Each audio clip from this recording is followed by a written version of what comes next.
एका राशीपासून दुसऱ्या राशीपर्यंत सूर्याचं संक्रमण होतं. त्याला संक्रांती म्हणतात. पौष महिन्यात सूर्य मकर राशीत प्रवेश करतो तेव्हा मकर संक्रांतीचा सण साजरा करतात. दरवर्षी 14 जानेवारीला मकर संक्रांत साजरी होते.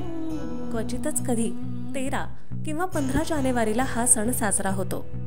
मकर संक्रमणापासून सूर्याच्या उत्तरायणाला सुरुवात होते. हिवाळ्यातली थंडी कमी होऊन अधिक सूर्यप्रकाश आणि उष्णता मिळू लागते. याशिवाय एका दंतकथेनुसार देवीने संक्रांतीच्या दिवशी संकरासुराचा वध केला होता. दरवर्षी देवीचं वाहन, तिचे वस्त्र, शस्त्र, अवस्था, अलंकार, भक्षण वेगवेगळं असतं. ती ज्या दिशेने येते त्या दिशेला समृद्धी मिळते, तर जिकडे जाते आणि पाहते तिकडे संकट कोसळतं असं मानलं जातं. त्यामुळे संक्रांत ओढवणं म्हणजे संकट कोसळणं असा वाक्प्रचार रूढ आहे. महाराष्ट्रासोबतच उत्तर भारतात, बंगालमध्ये आणि दक्षिण भारतातही वेगवेगळ्या नावांनी संक्रांतीचा सण साजरा केला जातो.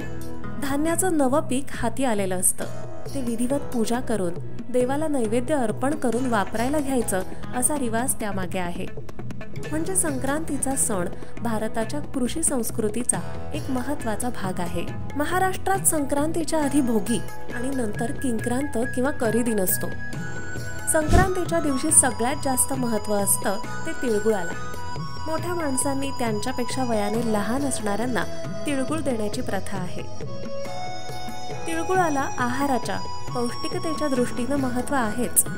तिळगुळाप्रमाणे माणसांचे परस्परांमध्ये स्नेहाचे, माधुर्याचे संबंध असावेत असा संदेशही या सणातून दिला जातो. म्हणूनच म्हणतात, तिळगुळ घ्या, गोड बोला.